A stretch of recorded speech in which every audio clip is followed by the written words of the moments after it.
So hey guys, welcome back to another video. तो हम जो है ट्रैवल कर रहे हैं फ्रॉम बेंगलुरु टू मैसूर। वैसे बेंगलुरु और मैसूर के बीच का डिस्टेंस जो है लगभग 150 किलोमीटर्स का है। आप बेंगलुरु से मैसूर तक आसानी से ट्रैवल कर सकते हैं ट्रेन या बस के सहारे, या फिर अगर आपके पास खुद का कार है तो आप 3 घंटे का जर्नी ख़त्म करके मैसूर पहुंच सकते हैं। हम लोग यहाँ पर ट्रेन से ट्रैवल कर रहे हैं और हमें कम से कम लगा 2 से ढाई घंटा मैसूर पहुँचने के लिए।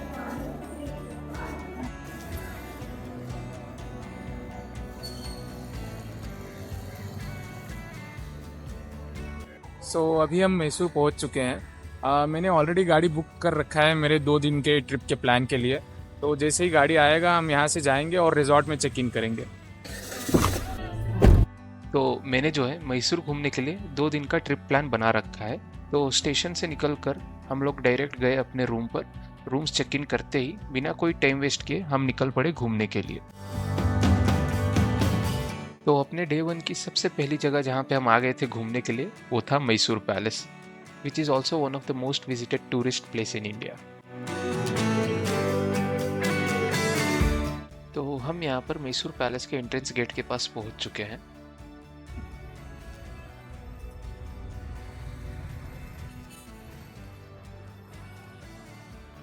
ये जो है मैसूर पैलेस का साउथ साइड गेट है। मैसूर पैलेस के 3 गेट से आगे चलकर मैं आपको बाकी 2 गेट्स भी दिखाऊंगा।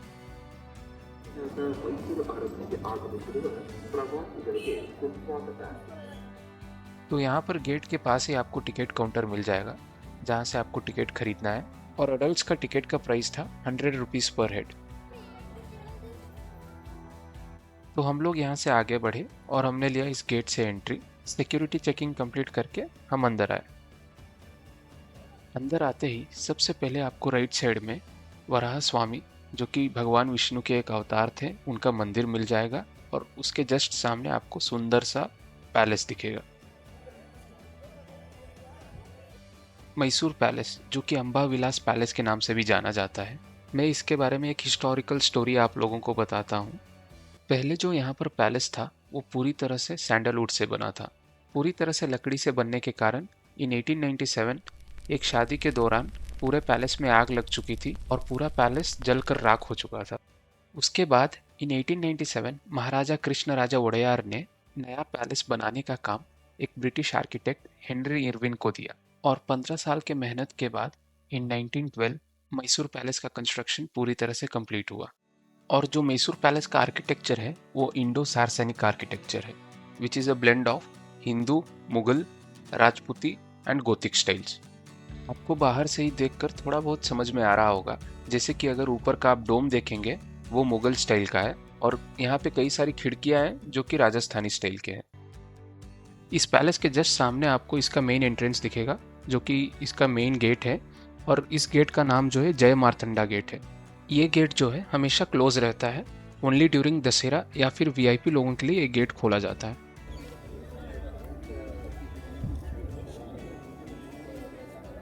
आप अगर ध्यान से देखेंगे तो आपको इस पैलेस के राइट साइड में भी एक गेट दिखेगा, जो कि है नॉर्थ साइड गेट।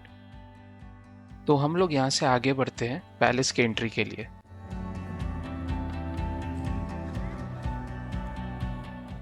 तो यहाँ पर आप देख सकते हैं ऑलरेडी बहुत लोग लाइन लगाकर पहुँच चुके हैं पैलेस की एंट्री के लिए।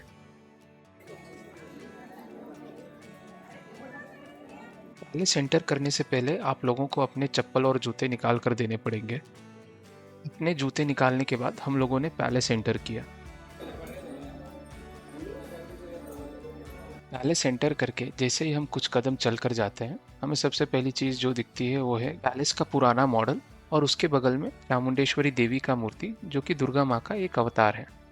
आगे चलकर हमें दिखा गणेश भगवान का एक छोटा सा मंदिर और मार्बल से बने छोटे छोटे पुतले जो कि ब्रिटिशर ने यहाँ के महाराजा को गिफ्ट में दिया था।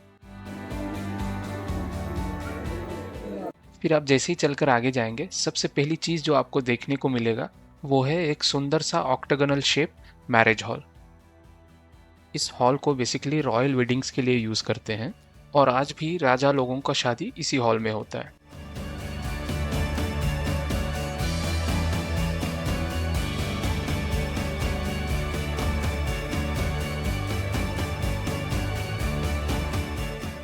यहाँ से आगे चलकर जाएंगे तो हमें मिलेगा आर्ट गैलरी, जहाँ पर इन्होंने राजा रानी के और भी बहुत सारे पुराने पेंटिंग्स रखे हैं।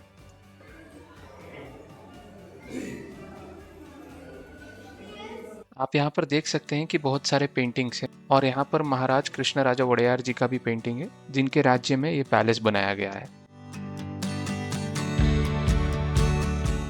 आगे चलकर आपको ये छोटे छोटे बॉक्सेस दिखेंगे जिसको देखकर ये लगेगा कि इसमें गहने रखते होंगे, लेकिन नहीं, ये उस टाइम का इनविटेशन बॉक्सेस था।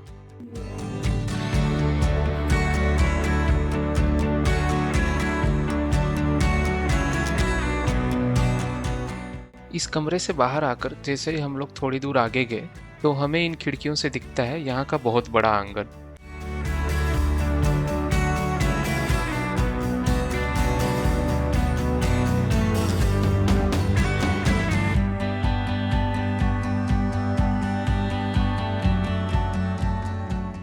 यहाँ से जैसे ही हम लोग आगे बढ़े तो हमें दिखता है इस पैलेस का पुराना लिफ्ट।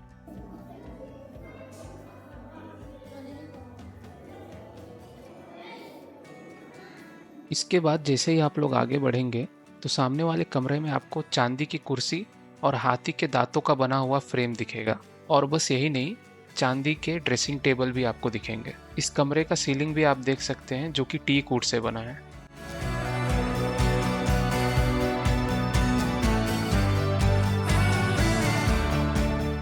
यहाँ के वॉल पेंटिंग्स को तो बिल्कुल भी इग्नोर मत करिएगा क्योंकि ये रियल इंसिडेंट्स और रियल प्लेसेस के बेस्ड पे पेंटिंग्स बनाया गया है। और ये जो एलिफेंट का फेस आप देख रहे हैं, ये रियल एलिफेंट स्किन को स्टफ करके बनाया गया है।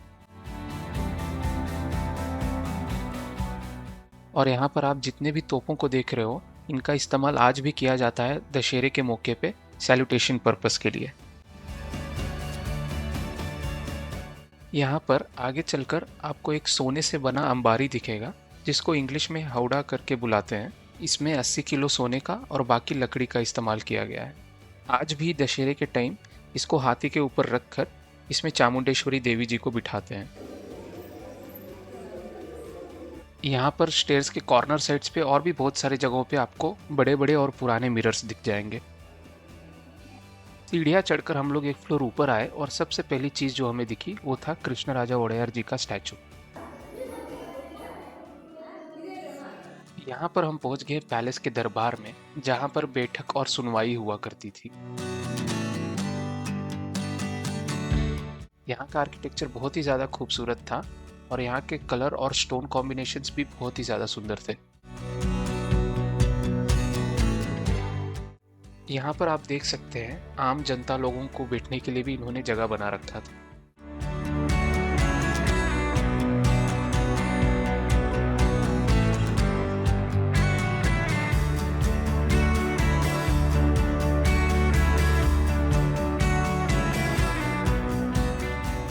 दरबार के सीलिंग्स पर इन्होंने बहुत ही सुंदर सुंदर पेंटिंग्स बना रखे थे जो कि बहुत ही ज्यादा अट्रैक्टिव था।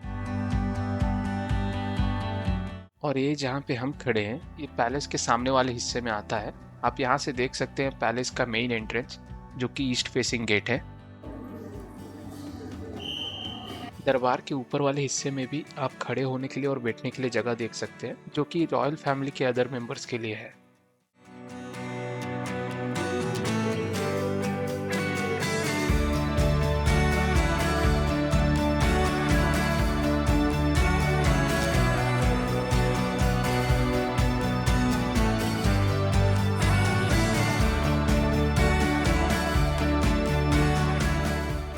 यहाँ पर आप बड़े बड़े फोटो फ्रेम्स भी देख सकते हैं जो कि टीक वुड से बना है। तो यहाँ पर जैसे ही हम लोग पब्लिक दरबार से बाहर आए, हमें दिखा लिफ्ट जो कि दरबार फ्लोर के लिए था।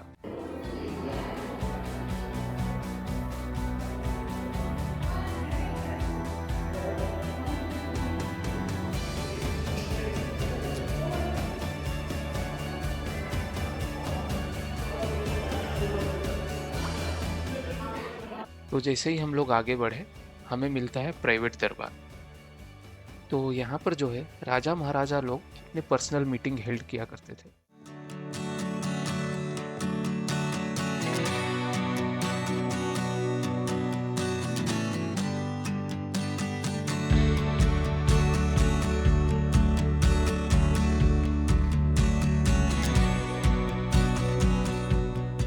इस दरबार के सामने आपको चांदी के 3 दरवाजे भी दिख जाएंगे।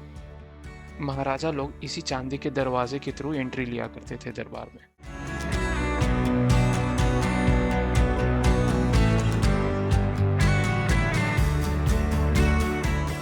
यहाँ पर जब आप सीढ़ियों से उतरेंगे तो आपको बाकी 2 चांदी के दरवाजे भी अच्छे से दिख जाएंगे।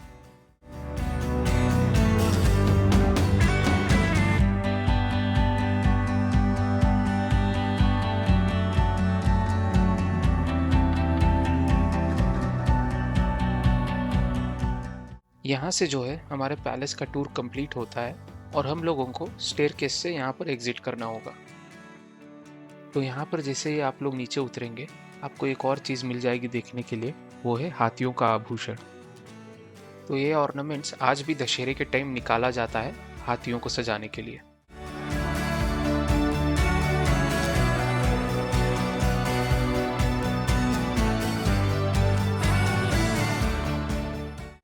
तो यहाँ पर हम पैलेस से बाहर आ चुके हैं। तो हमने यहाँ पर अपने मैसूर के डे 1 की पहली जगह को कवर कर लिया है। अब हम यहाँ से निकल रहे हैं अपने डे 1 के बाकी सारे प्लेसेस को एक्सप्लोर करने के लिए। मेरे साथ इस ट्रिप में बने रहने के लिए मेक श्योर आपने मेरा चैनल सब्सक्राइब कर रखा है और नोटिफिकेशन ऑन करके रखिए, ताकि जैसे ही मैं अगला वीडियो पोस्ट करूँ तो आपको नोटिफिकेशन मिल जाए। Thank you for watching. मिलते हैं अगले वीडियो में।